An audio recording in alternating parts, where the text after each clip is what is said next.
I remember my first time postpartum. It was very overwhelming. It's like living in a dream, kind of. You don't know what day it is. You don't know what you're doing, if you're doing things right, because you're doing everything for the first time. If you want to break a person down, you would mess around with their schedule, you would mess around with their sleep, you would mess around with their eating habits, you would isolate them, and as you're laughing, you can recognize that all of these things are what happens when you have a baby. There's no going back to who you were pre-children, or at least that's you can go back to your profession, you can go back to your what you enjoy doing, the clothes you used to wear, but ultimately you're a changed person to some extent after going through the birthing process and bringing this child into the world. Simply the fact that before you had children, you're just responsible of yourself. We sort of prioritize productivity over presence and being present with our children. Welcome to the She Word Mums, conversations mums rarely have, but really should. I am so excited to say that I, Maxine, am your host for today's episode. So today we're talking about the roller coaster that is postpartum, the fourth trimester that every mum experiences, but so few feel truly prepared for. Postpartum isn't just a recovery period, it's a massive physical, emotional, and identity shift, all the while caring for a newborn. And yet, it's often misunderstood, overlooked, and underrated, like the unrealistic and damaging concept of bouncing back. So myths and misconceptions. Starting with the actual period of postpartum, it's not just 6 weeks or up to 3 months. It can actually take a woman up to a year to recover, sometimes even longer than that. It's a time filled with contradictions, joy, exhaustion, love, overwhelm, gratitude, and grief, and sometimes all at the same moment. So today we are here to speak about it all, to have an open and honest conversation about our experiences of postpartum, to debunk any myths and to shine a light on just how much a woman truly endures during this time. So whether you are a new mother, someone preparing for this season, or perhaps curious to understand it better, this conversation is for you. So, today's episode, I am joined by 3 amazing guests. Ladies, welcome to the She Word Mums. Thank you for being here with us today. I'm going to start over here. Our first guest is the lovely Steph Rogers. Hello. Thank you for being with us today, Steph. I'm so happy. I've been following you for a while, so I'm really, really pleased that you're here. Steph is a mom of 2. Yes, a mommy of 2. She's an educator and influencer. So from my personal point of view, I started following you for your videos on Maltese, your little snippet lessons. Oh, I started. That's how you started, exactly. And then it's followed, I continue to follow, and you've been really honest about your postpartum journey so far. And I think that's what pulled me to want you to be with us here today, because I think you can give us a lot of positive insights and truthful insights. Exactly. Yeah, so thank you so much. I'm really excited. I'll come back to you in a minute.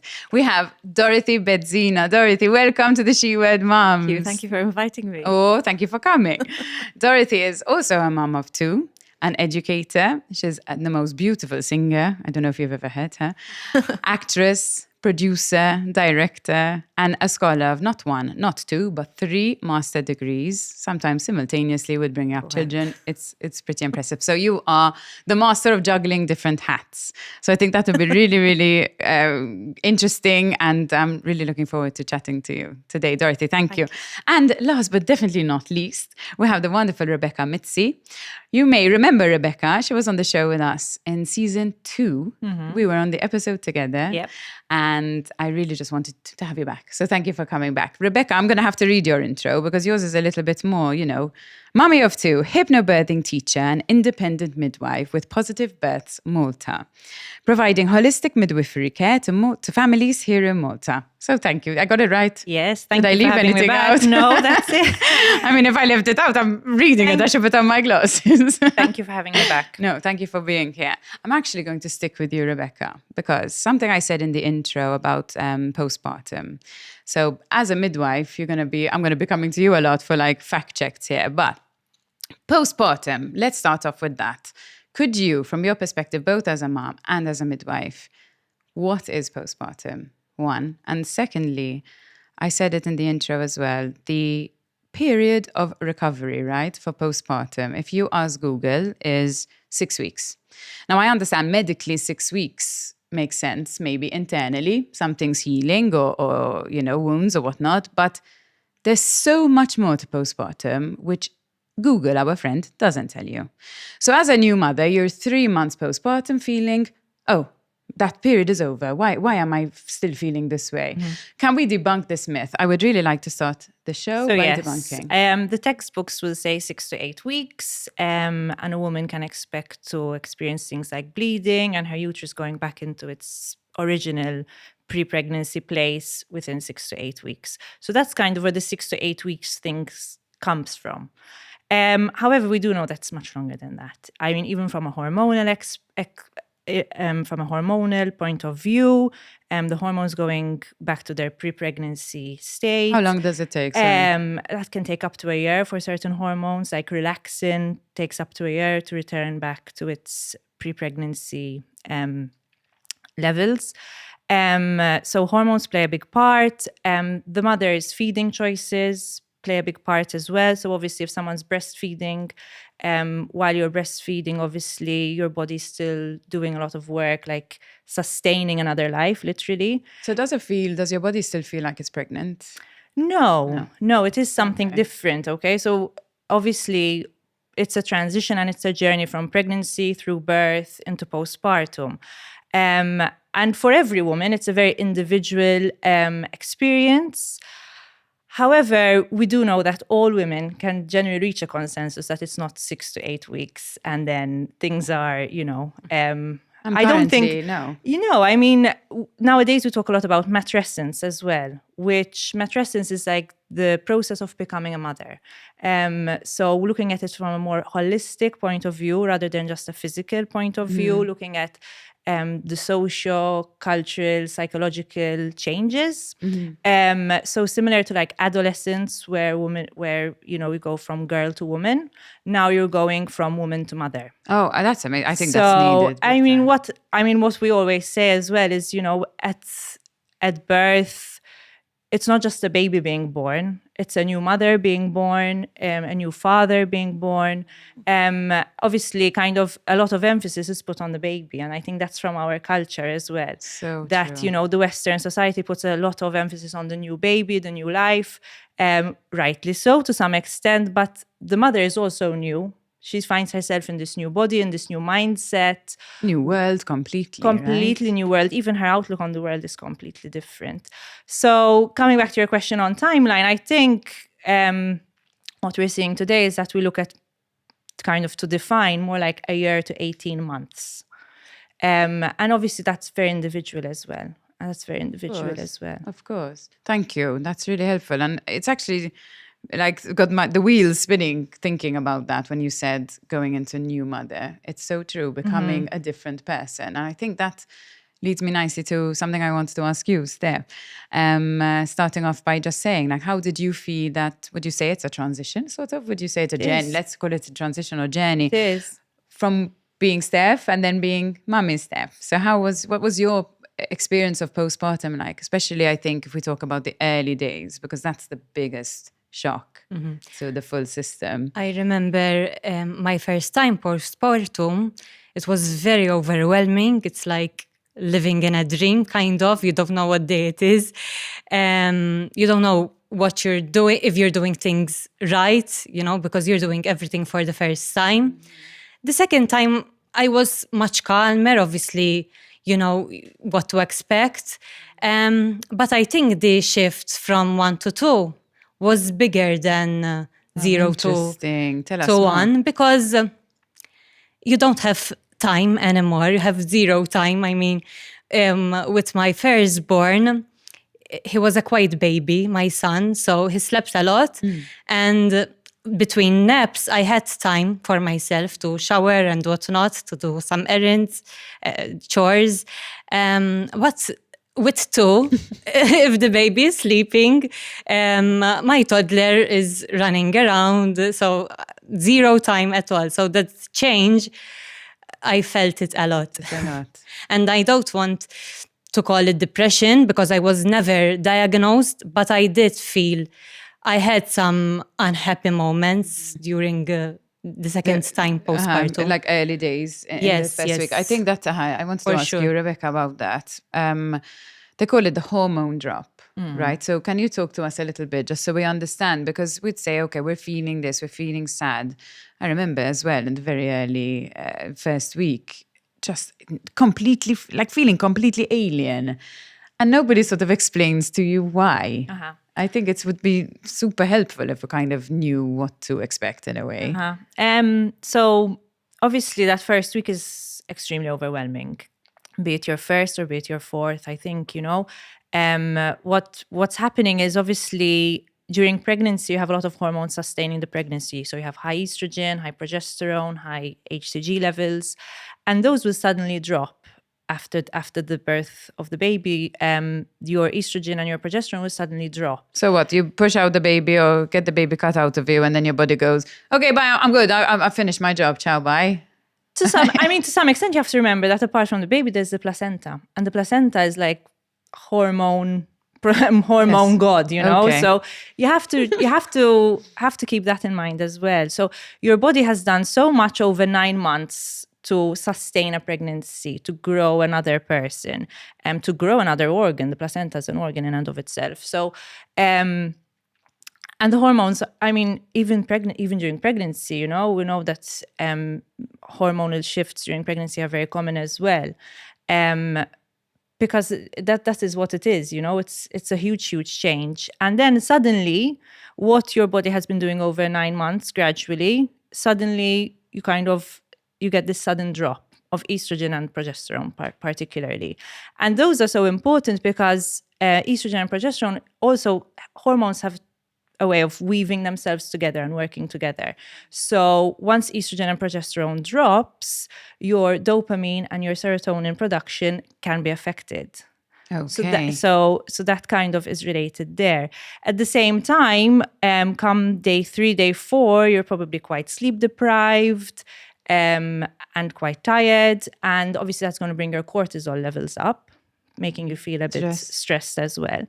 However, there is good news. Okay.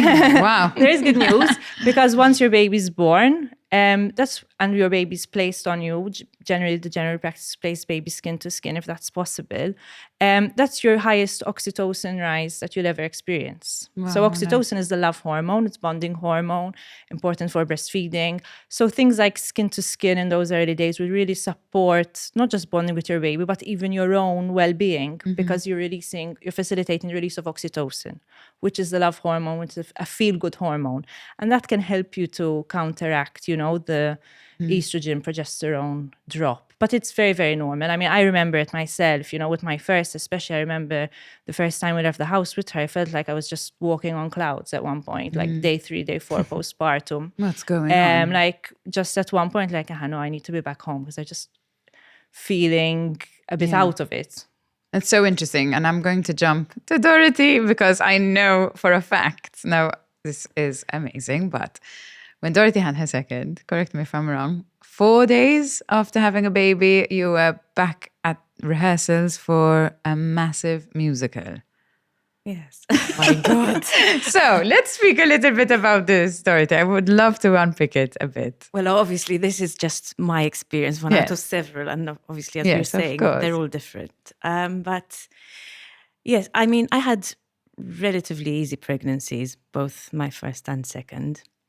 I do remember, because I think it's important to say this, that I do remember being overwhelmed the first time round. Because, once you give birth, in a way you feel like your dignity is gone. You're so exposed, not just physically, emotionally. So I think so many people prepare you for the best day of your life. And it is, looking back.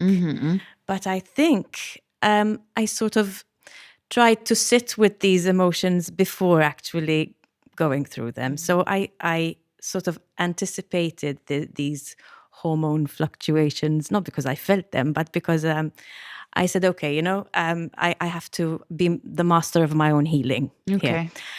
And so this is with your first? Yes, as but well. So you were preparing happened as well with my first. And yes, I am the type of person who faces a challenge head on. And I said, okay, I need a creative goal to work towards. And I have to plan this, before I even plan the baby. Okay. So yes, whenever I plan a pregnancy, I tend to plan something to work towards. And I think that helps me reconnect with myself.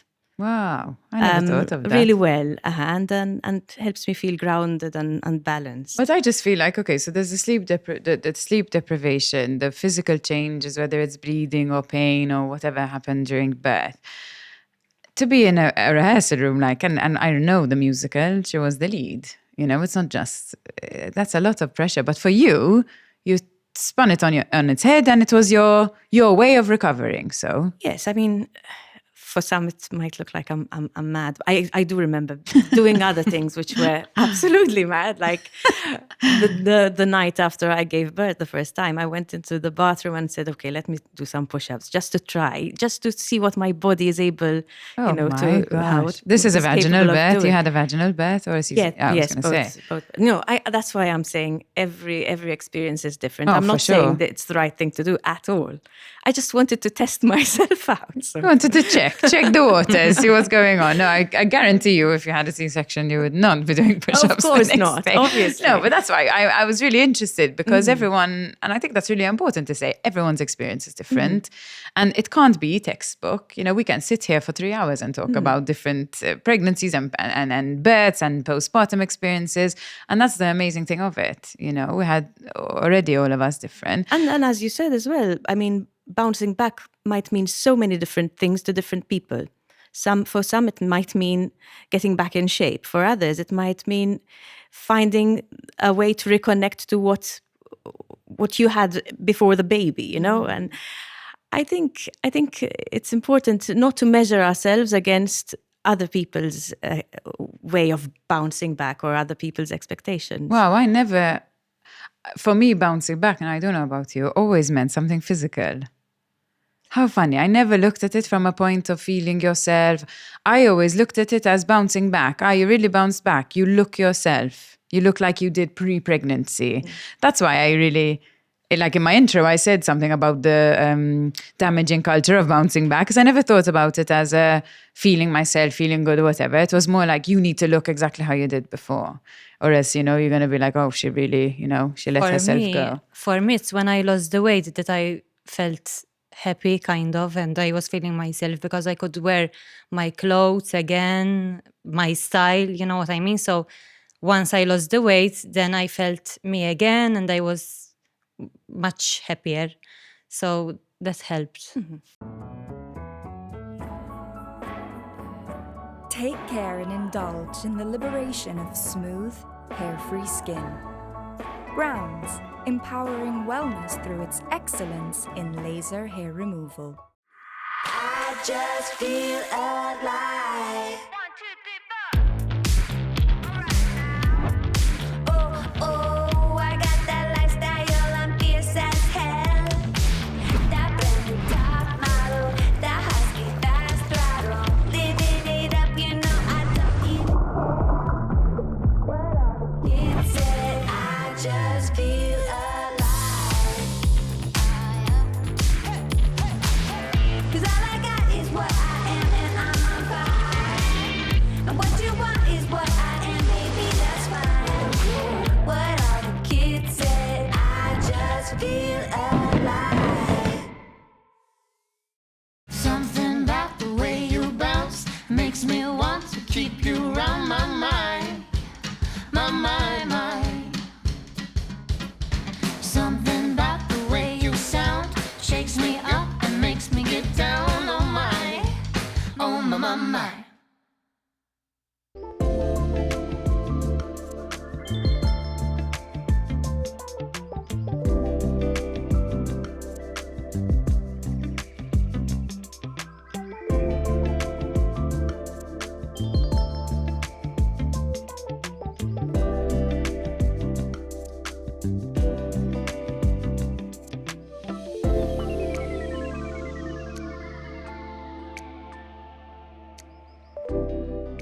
I mean, the changes, right? You don't look yourself. You don't feel yourself.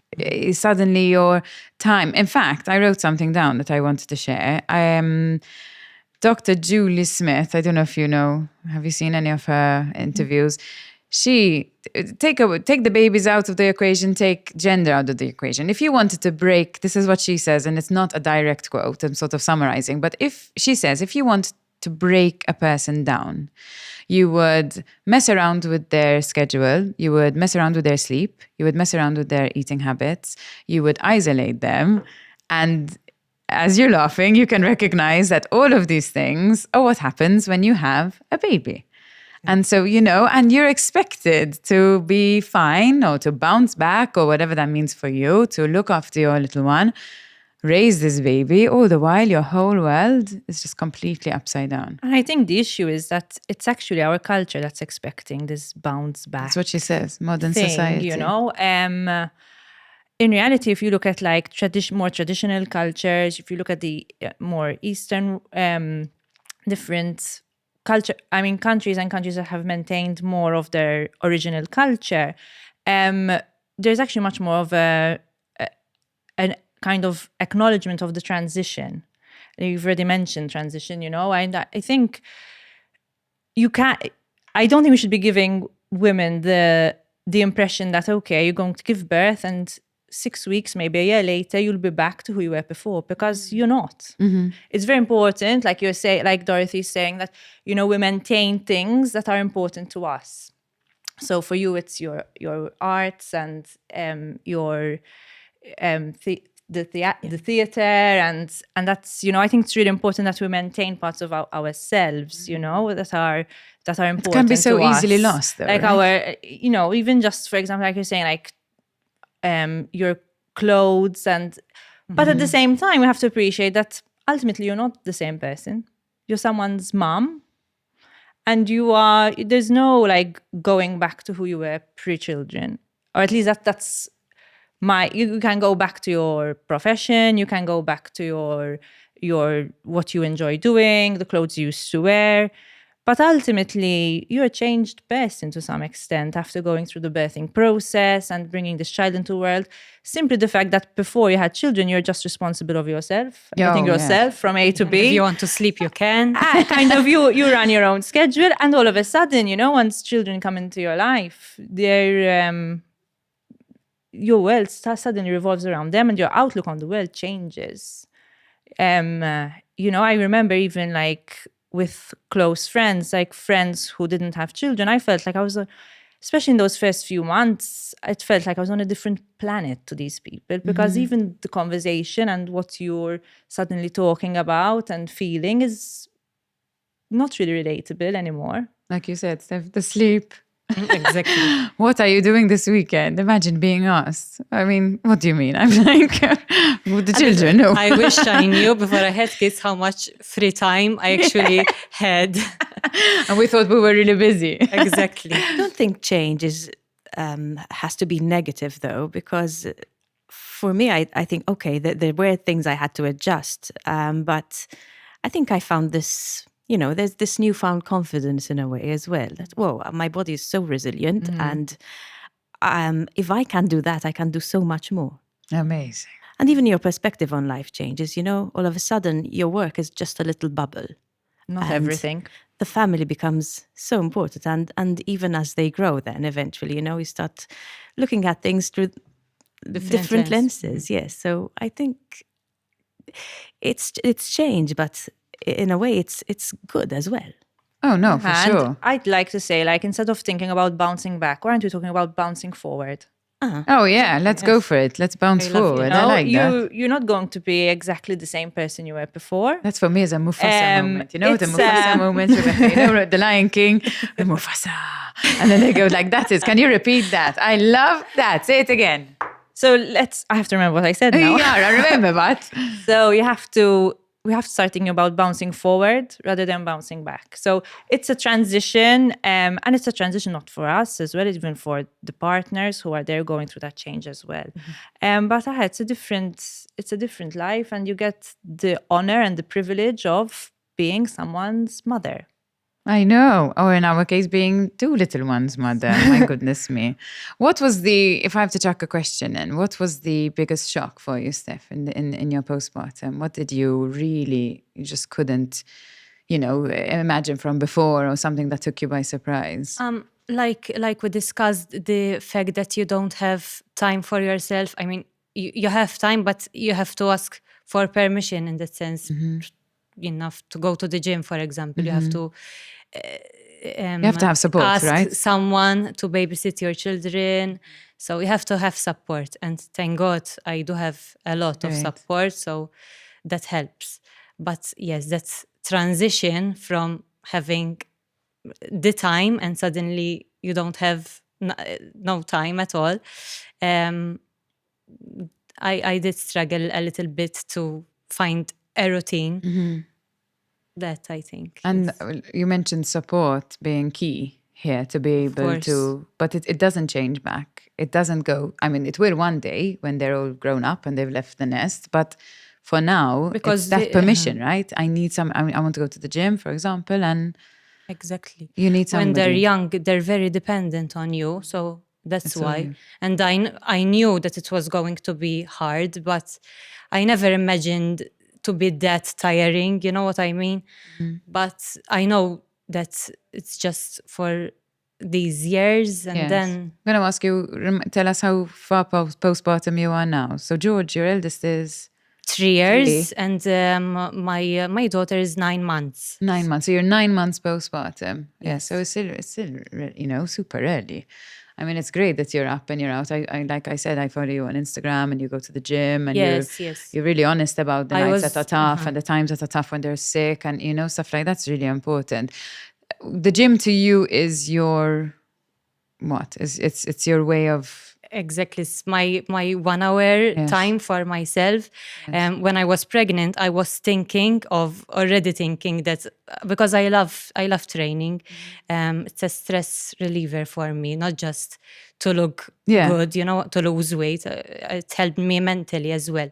And I was looking forward to, after the 6 weeks, go back to work out. You know what I mean? Well, it's sort of bouncing from what you said, Dorothy, about having your goal, having your safe space or your passion, really. I think it's the passion because it's true. You're someone's, it's amazing. It's beautiful. And I don't want this conversation to be scaremongering anyone. It's the most beautiful period ever. You're with your newborn. It's amazing. But it is underrated how difficult it is on the woman to suddenly go to mom of 1, of 2, of however many, and lose yourself in the process, lose everything. So I think it's great. You share a lot on your social media, which is lovely. And I think that makes you authentic. And I'm sure one of the reasons why you have such a big following. Does it come with backlash, being so open? I did get some comments. For example, the fact that I went to the gym, people said that I'm being, what's the word? Don't tell me selfish. Yes, that's the word. I'm being selfish, So hold on a minute. You're going to the gym to better your physical health, mental health, emotional health, but you're being selfish. Yeah, because there's a newborn to take care of. Okay, so how long do you spend at the gym? Just 1 hour. And so then, let's say half an hour there, half an hour back. Exactly. 2 hours away from your baby is you twice a week, not every day.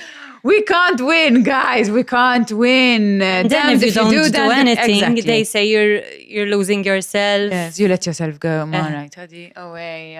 Oh. I think as well. I mean, a lot of people like to compare, like to judge. And I think if we need to get that out of the equation. We need to start nurturing our mothers more. Yes. Yes, I still remember you quoted in the season 2 episode. It takes a village. But where is the village? Okay, so we mentioned support, and luckily you have support, and I imagine you have a village. You have a village, fantastic. I create the village. I think there are some women who I think about my mom didn't have a village. I'm sure she had a small amount of people, and when family were around, but she was essentially alone here. I just think, my God, how do you do that? And I always say this, like superheroes, single moms. But yes, it takes the support. But then again, there are the people who are Judging, yeah, we really need to nurture a little bit more. It comes from a place of insecurity most of the time, I guess, especially when mums judge other mums, you know. As I said, we're always comparing ourselves to what others achieve. And I think that's the worst because everyone has their own journey and everyone has to do things their own way. You know, if you want to breastfeed, go ahead. If you want to formula feed and breastfeed, why not? I mean, exactly. There's no one size fits all. I mean, no.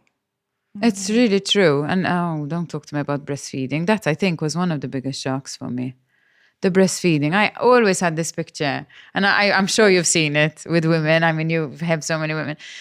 That it's going to be a simple thing, that the baby's going to come, I'm going to put him or her on my boobie and they'll drink. And then I had my son, and I found it one of the hardest things to do. I don't know, did you breastfeed, Steph? Yes, both of them exclusively. My son for 2 years. Wow. Was it shocking at the beginning, or was it quite natural for you to do? Like, was it painful? It was quite natural. The first 2 weeks, I remember it was painful because I think I didn't know how to Position. Yes, position him properly. But I loved breastfeeding, the bond. I found it more convenient for me to, instead of using formula, you have to prepare the bottle and even to go out, for example, you don't have to prepare a lot of things. So I found it easier, even especially during nighttime, for example. Yes. I co-sleep, so it's easier for me. When they wake up, I just, For sure. But everyone, it depends on the person and the baby, obviously. Did you ever feel like self-conscious when you're out breastfeeding? I got used to it. You got used to it. Okay, so I always felt a bit I like just put my hand over as that. You're not like, woo. Dora, I saw you there. What was your experience with breastfeeding? I decided to go both ways Okay. from the start. So I formula fed and I breastfed. I think breastfeeding didn't come so easy at first at all. But I mean, considering that I was out doing other things, that's what worked best for me. So you said that at night it was easier to breastfeed. For me, it was easier to bottle feed because most of the time it was my husband who was feeding the baby. Actually, the cot is next to my husband, not next to your side. Not because obviously, I mean, I take care of all the other things, you know, or the newborn care. But I think he is more hands-on. Once I give birth, he usually takes over. And you can I recover, dare say he maybe. knows more about actually, the way to care for a newborn than me, because he literally takes over. He does everything. That's amazing. And thank God in a way, because you were able to do your show then. Yes, if he wasn't, yes, and he fully supports it. So there's no guilt tripping. And but it comes back to that so networking, that support and having that network of Yes. people. And in your case, your husband. So that's, fantastic.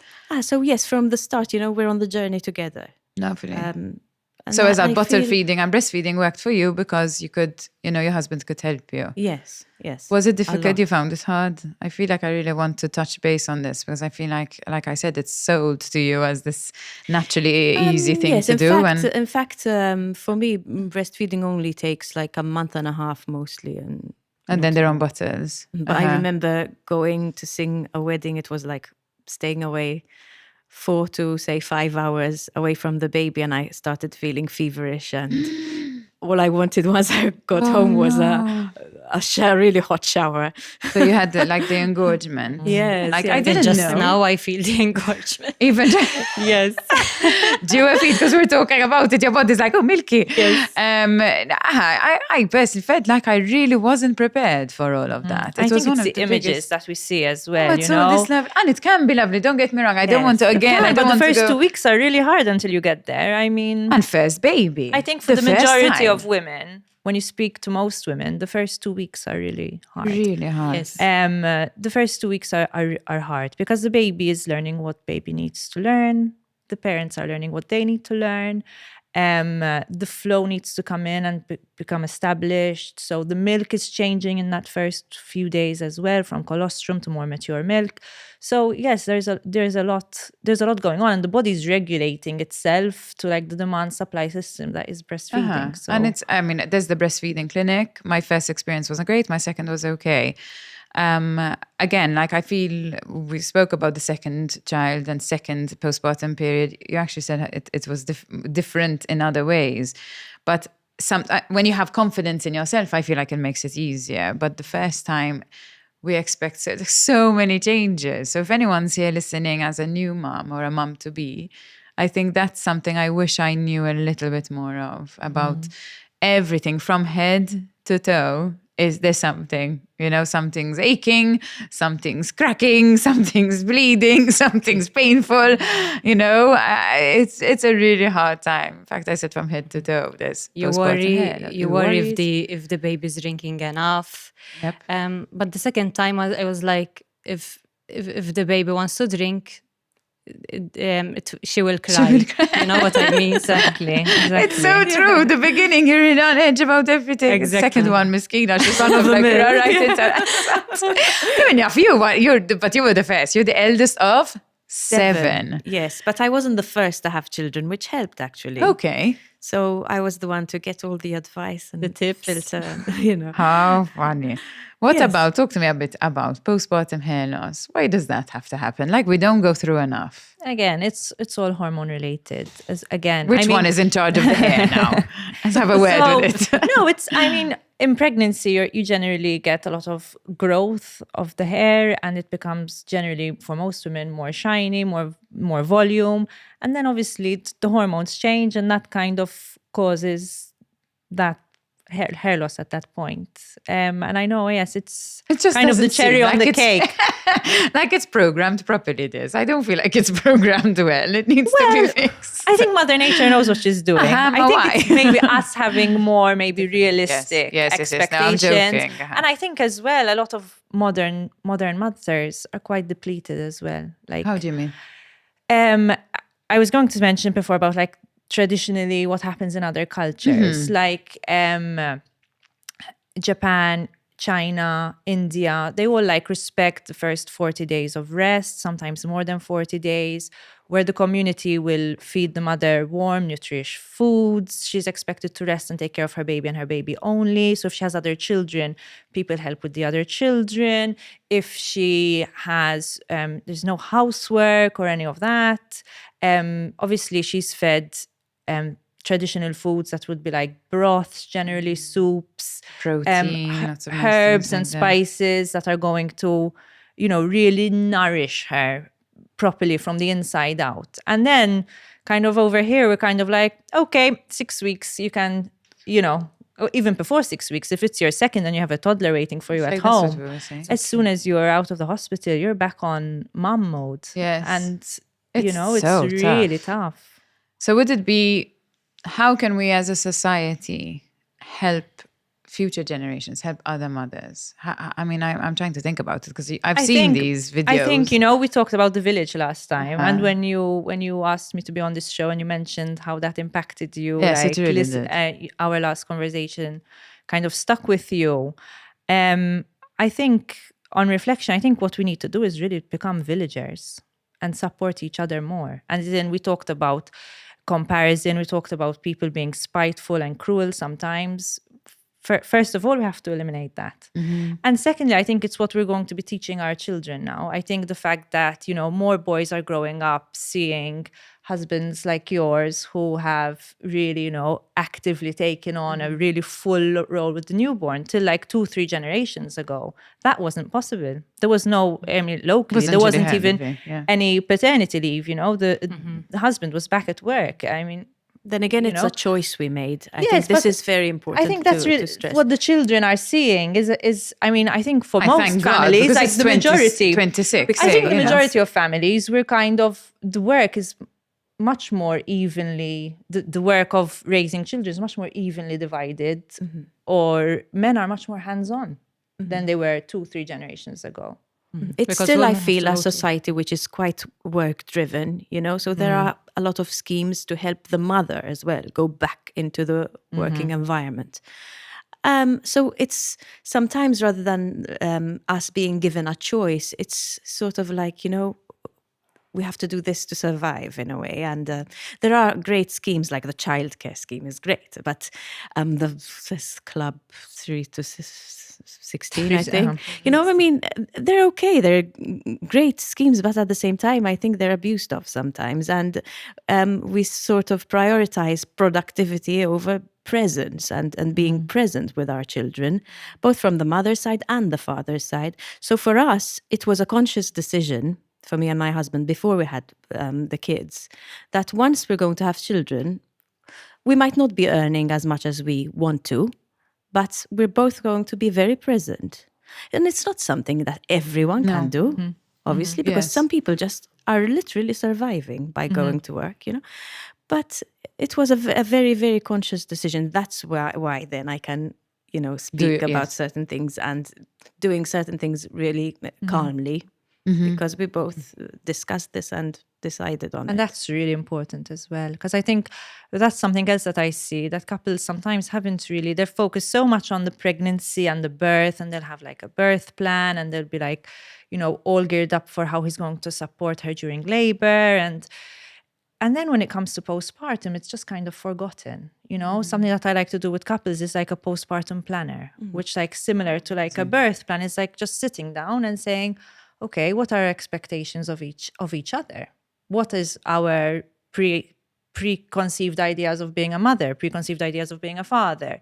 Who can we rely on? Who is our village? Do we have a village? Do we need to build a village? Or do we have it already? This is, and like I really needed this. And I feel simple things like, there are very simple things that can help in those early days, like having a freezer stash of food, or knowing that, we have relatives that you can rely on simply just for nice, like these warm, nutritious meals that I mentioned, rather than just takeout every day, which is, there's no problem with that. Don't get me wrong. That's your way. But having a plan for this, because a lot of people just stop at the birth and that's their focus, that the baby is born. And then afterwards, obviously it's going to hit like a ton of bricks. Periods are part of the game, but they don't have to throw you off your game.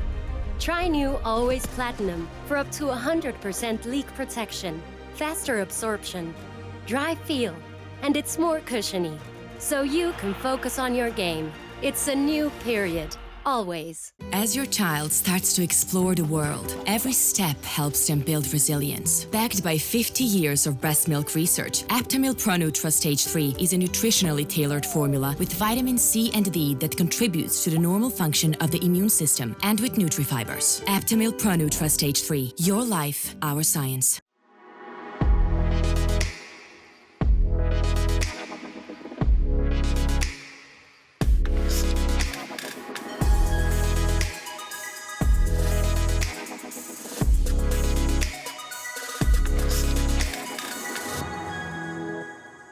Whether for a moment of disconnection, a complete body-mind reset, or a bonding time together, book online stress-free at myoka.com. Complimentary spa facilities on every visit. And it did. I feel the first time it did. And that's why personally I felt more prepared for the second, because I knew this is a really short time that I'm going to struggle a lot. So I was like, I need help here, here, and here. In fact, I did all the nights with my second.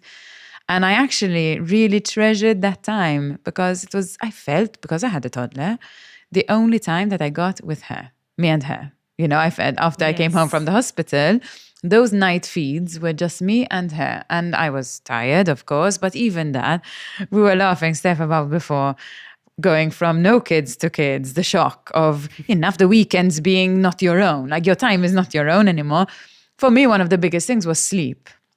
The sleep deprivation. I was one of these who had to sleep 8 hours and could lie in, and weekends, what shall we do? It's 10 a.m. Sorry.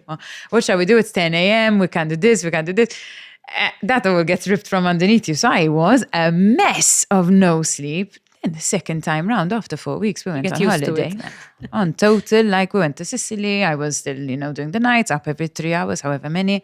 So you do get used to it. It becomes like, I don't know, we're really, like you said, we're really resilient. We really are resilient. But you do need the support. And I really love this, Rebecca. And anybody listening who happens to be pregnant or going into postpartum period, I think this is a real key advice here and a real golden advice. Speak about it. Who's going to do the nights? Can they help you? Can, try and have a routine. Who's going to come into enough so you can have a shower or go to do your hair or whatever it is you need as a pick-me-up. I think it's super important because you're more prepared, And then once you're more prepared, then at least the shock element of things, all of us felt a little bit like we're on clouds in the beginning. When did you feel you got back to, if ever, feeling more yourself? Let me ask you, Rebecca, you as a mummy now, not as a midwife. Mummy. I'd say, I think once the breastfeeding journey had come to an end around 2 years of age, I think that kind of closes a chapter for me. But then really and truly feeling myself, I think they're about, and finding more time for yourself. I think it's when they're around 3. When they need you less. Which between my first and my second was around the time I was about to have the second. So really and truly, just recently. So it's... And why is it 3? So, sorry, they're going to school at 3 in Malta here, right? So... yes. They're going to school locally. That's how the school system is set up here, which, maybe is going to give you a bit more time. But generally, a lot of women have gone back to work. I myself, I was back at work at that point as well. How long did you take maternity leave? I took parental leave and I was off for about 1.5 years, almost 2 years with both of them. Okay. After each of them. So, correct me if I'm wrong, Malta, we have 14 weeks. Yes. Maternity. Yes. And dads, 10 days. And dads have 10 days. So, and when you had your first? Just recently. Just recently. Exactly. Recently. I believe the last 3 years. The change came in, I think, 2019 was yes, it? I'm not sure. Then. You might want to check this. It's fine. But, don't quote us. Yes, we had run a campaign actually at Positive Birth Malta to bring in the 10 days because it was a EU recommendation and then it became kind of an EU I wouldn't say law, but kind of enforced by the EU for all nations to provide at least 10 days, 10 working days. And I see a big difference. Because obviously, as a midwife as well, you're looking at it, the fact that, dads can come to second, third appointments with the mom and the baby. That's really good. And generally most people are lucky enough to be able to add on a bit of their own leave to those 10 days as well. And especially if you're adding on another child. Yes, the first time you have the shock and everything, but even taking care of maybe 2 or more children, you really need that extra support. For sure, everyone's pushing women to have more babies and 3 babies and this and that and the other. And then, like you said, something you picked, I wanted to go back actually to what you said, Dorothy, when you said,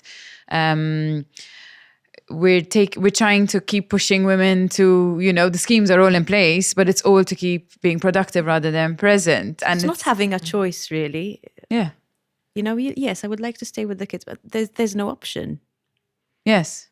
And because even society is expensive, life has become very expensive. Some people can't afford for one partner not to work. So you're going back after 3 months.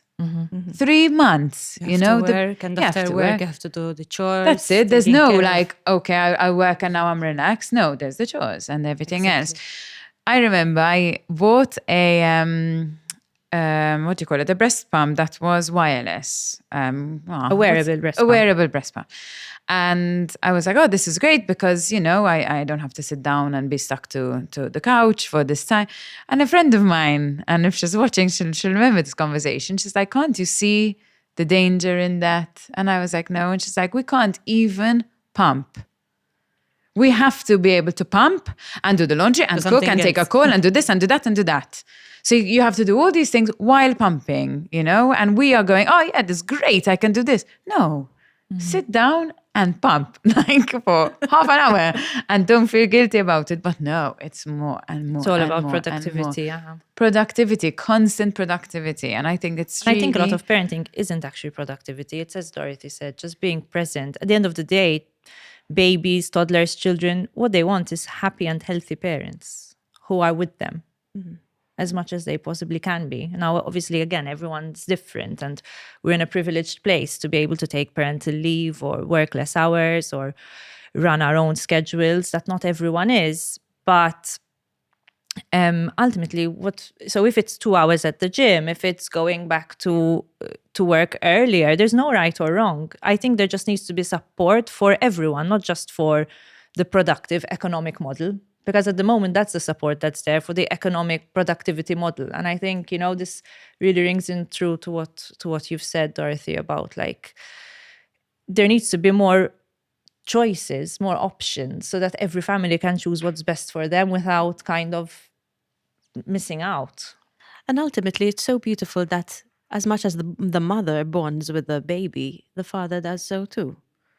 And I recently realized it's not just the mother sometimes who needs to bounce back, it's also the father. Well, obviously, the father doesn't go through what the mother goes through, but recently, my husband told me, well, it's been a while now, because he's been, you know what, I really want to feel healthy, and I want to be strong, because I want to hold my son on my back and be able to take him to school even when he grows older. And I really need that strength, because I feel like, you know, there is sleep deprivation on both of us. And, you know, so he started going to the gym. He was always quite into fitness, but he sort of has this strict regime now, I guess. And he feels so much stronger and so much better now over, you know, 2 years or so. And I really feel so good about it as well, because in a way, we're a team. Sometimes we allow maybe our frustrations, you know, to, I don't know, sometimes we feel that it's only us who have all the responsibility, you know, when we're a bit tense and overwhelmed, and in reality, sometimes our partners feel the same way, and we have to remember that most times we're a team and we are facing this together. And so it's important to allow each other that space where you can have your own, you know, space to feel better and do the things you like, and then I am allowed to do the same thing. So I think that's really important as well. I really like that. I've never heard about the no, man I mean, side I don't of things. think No, as in it's termed that way or no, anything, no, you know? but it's allowing them and to I have think space. how we know that like marriages, relationships can really struggle in that first year after baby's born. I mean, the initial period, again, with the oxytocin and having a new baby at home can be very exciting, but within a few weeks from excitement, it turns to challenges, you know? Everyone's sleep deprived, everyone's tired, the baby's quite demanding. And, you know, I think if we don't prepare for that from before, and like, as you're saying, like think of it as teamwork rather than the worst thing a couple can do is keep scores of like who's doing what in the childcare department, you know? Steph, I like the look. Tell us, what was that look for? Because sometimes it happens. When I'm alone with my kids, I'm like a crazy person, and I'm looking forward for my partner to come back home. And I expect him, and then I realized, like you said, he was working, and now he needs some time, you know, but I expect him to take care of my children straight away after home. But then I realized, listen, he has to have a break at some point, you know. It's really difficult though. It is it's really, because stressful. you'll be like, I mean, I'm drained. It's, you know, I've been with them from this morning. You need a break too. I think it's really, I don't know, what advice could you even give for this? Like, don't keep score, okay, but I think it's not equal, right? Because we say, oh, they need to go to work, Emma, but I don't think it's equal. Again, it's very individual, you know. I think it's very individual, and it's not one of those things. I think keeping scores is a definite no. And then, I mean, having honest, open conversations, like if something is hard. And I think sometimes, as well as mothers, we have this preconceived idea of what a mother is, how a mother should be, and we might have made bigger ideas for ourselves than before we're actually in it. And yes, I think, you know, there will come a point where you say, okay, listen, I'm not Superwoman. Yes. I need to. I need some space to breathe, some space to take care of myself, and the same for men as well. You know. I heard something that really stayed with me. I mean, you probably heard it as well. That sometimes we think of, chores being 50-50, but responsibilities are sometimes 70-30, and the responsibility shifts. Sometimes it's 80-20, and so if you realize that your husband might be the one taking the full responsibility now, for example, because I have something else going on, it's not always going to be that way. So I think realizing that, okay, you might need your own space at the moment, and I'll be fully, available to help with the kids. That once. But once you've settled, you mean? This isn't like early postpartum. No, I mean early postpartum. I would say for me it was their early postpartum as well, because yes, I was up on my feet quite early, I would say. So yes, most of the time that meant him staying at home and telling his colleagues, I won't be in for this period of time because I'm taking care of my kids. Again, from a point of privilege, in a sense, in a good way, he was able to. Some jobs you're not able to. I'm not sure if your partner is able to stay home. How long was he home with you? For 10 days, and I remember he took some leave as well. Okay, he did, that's that, all right. But yes, I remember being stressed when he went back to work. Oh my gosh. Because now you're alone with 2 kids. Yes. But and who helped you? Who supported you? My mother helps a lot with my house chores, especially. Well. So I have that privilege. Yes. Hats off to the women. Yes. Who do it all on their own. I mean, No, we always have to acknowledge them as superheroes. Yes. But I can imagine the stress level to be really and not high, just acknowledge them, find them and help them. Find them and help them. It's so true. Because otherwise, our children are never going to know what a village is yes, and what a village looks like. I think it's also a personal thing where you have to accept the help. Like you just said, you're not superwoman, and that's fine. It's actually okay. Accept the help. In fact, this leads us to a nice way to kind of close off a little bit of our conversation, because I would thank you first of all for being open and honest here, and I really hope that this conversation brings some insight into the difficulties, but also a lot of hope and a lot of changes that can happen in the way forward. But I'd love to ask something to each of you to close off. How would you, or rather, could you give a new mom some advice to close off? A do and a don't. I'll start with you. Putting you on the spot, Steph. Do ask for help, definitely. Yes. Don't feel guilty about doing things for yourself. Bravo.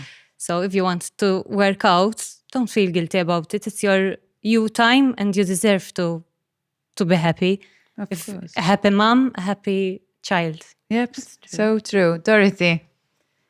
Well, I will add to what Rebecca said as well, because I think we really have to normalize difference in this case. And I feel that we should never measure ourselves against someone else's idea of bouncing back, because for you it can mean something, for me it can mean something totally different. And it can take a different amount of time as well. What to do, I guess. From my own experience, I tend to be quite calm as well as a person. So I think being calm, reasoning things out, and being positive, as you said, for example, in my case, once I knew I was pregnant and I was preparing as well to go on stage a few months after having birth the first time, I remember I started reading articles about people in the same industry who already did this thing, There wasn't much at the time, I remember. So even what the body changes when it comes to singing, for example, that was my biggest concern in a way. But so prepare. You ask around, and yes, be well informed, because I think that eases your tension. And I always feel that when you are calm and when your partner is calm as well, your children sort of feed off that sense of calm, and so I would advise any expectant mom or new mom to get plenty of rest and eat well and be realistic about what you can do day by day. And the don't, I would say definitely don't compare yourself. I think we live in an age of social media, an age of impressions, and an age of filters. And some people are very realistic and some people are not so realistic. And I think comparison is the thief of joy in motherhood. It is, but I'm going off on one again, but it's so normal to compare. It's so, how can you not? It's really, you have to be really self-aware of it. And you mentioned social media. I think social media can be tailored to you, luckily, with the algorithm. Follow pages, like how I followed Steph, follow pages of people who influence you in the right way. Exactly. If something is making you question your decisions or feel, if it's making you feel like less than or inadequate, then just simply unfollow. I agree. I think that's because some people are going to be really realistic, like Steph is, and some people are going to be not so realistic, and it's all it's really tough then when you're in the midst of it. And then you're comparing. So how come I don't look like that? How come I'm not doing this? How come my baby's not sleeping? How come my baby's not eating, you know? Yes, I think you seem to be eating everything and sleeping, and it's not just on social media, it's even when you meet other mothers as well. Because people tend to have people tend to emphasize the good parts. So just, you know, be really mindful of what you're absorbing. Oh yeah, love it. Be mindful of what you're absorbing. I actually wrote something too, and I was going to say, mine would be to accept help. So we've definitely all said that. And I wrote, don't put extra pressure on yourself. And I don't Google everything. And don't trust Google. No, but it is. I think we all have the similar themes. So it's really nice to be, even just after this conversation, just being fair, like seen and heard and understood by everyone. Thank you so much for being part of the She Word Moms, ladies. It was really nice to be here with you. Thank you. Thank you.